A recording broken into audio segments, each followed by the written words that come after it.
créateur d'univers narratifs. Nous vous emmenons à la découverte de ce métier rare et singulier. C'est le long format de ce soir, signé Katia Schmitt, Pascal Thine, avec Thierry Maginot. Suivre les pas d'Éric Chapuis, c'est un peu entrer dans l'histoire. Ce diplômé des Beaux-Arts de Metz a créé son entreprise avec laquelle il propose toute la palette de ses talents. Créateur d'univers narratifs, en gros je me définis ainsi parce que depuis 10 ans, je m'occupe de rendre concret des idées ou des rêves de mes clients ou de mes commanditaires.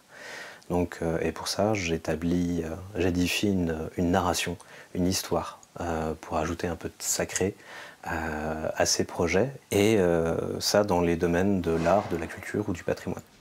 Et le projet du moment, c'est une bande dessinée sur le Luxembourg.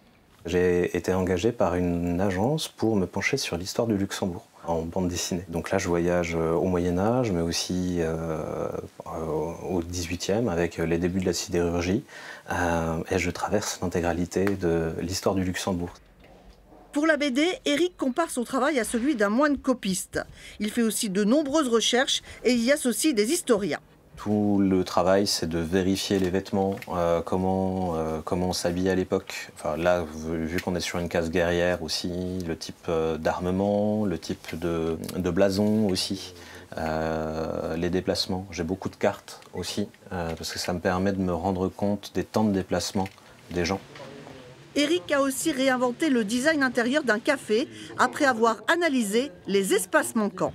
On est ici dans une sorte de grand pavé qui peut faire un petit peu peur. Donc le but du jeu, c'était de casser la perspective pour rendre un endroit un petit peu plus cosy. Les chimères font entre 1,30 m et 1,70 m de haut. Le griffon, lui, il fait 2 mètres de longueur. C'est des techniques de décor de théâtre, donc polystyrène avec différents enduits et de la peinture. Il y a celui qui va rester complètement scotché et puis qui va tourner comme ça la tête en étant ébahi. Et puis il y a ceux qui courent dans tout le bar, qui regardent dans tous les angles. L'autre univers d'Éric, c'est aussi la scénographie. Plusieurs metteurs en scène ont fait appel à lui, comme pour imaginer un décor qui représentait le paysage mental d'un acteur, un beau défi. C'est clair que pour la plupart des théâtres, j'avais besoin d'un œil, quelqu'un qui puisse croquer et puis puisse amener autour de ce personnage qui bougeait avec le texte, justement un univers. Et il est arrivé, il a commencé à faire des croquis, à dessiner, à imaginer des choses. Et comme ça, en storyboardant un petit peu, la scénographie, elle est venue. Et l'histoire se poursuit pour Éric qui endosse encore un nouveau costume, celui de chef décorateur pour un court-métrage qui sera présenté au Festival de Cannes l'an prochain.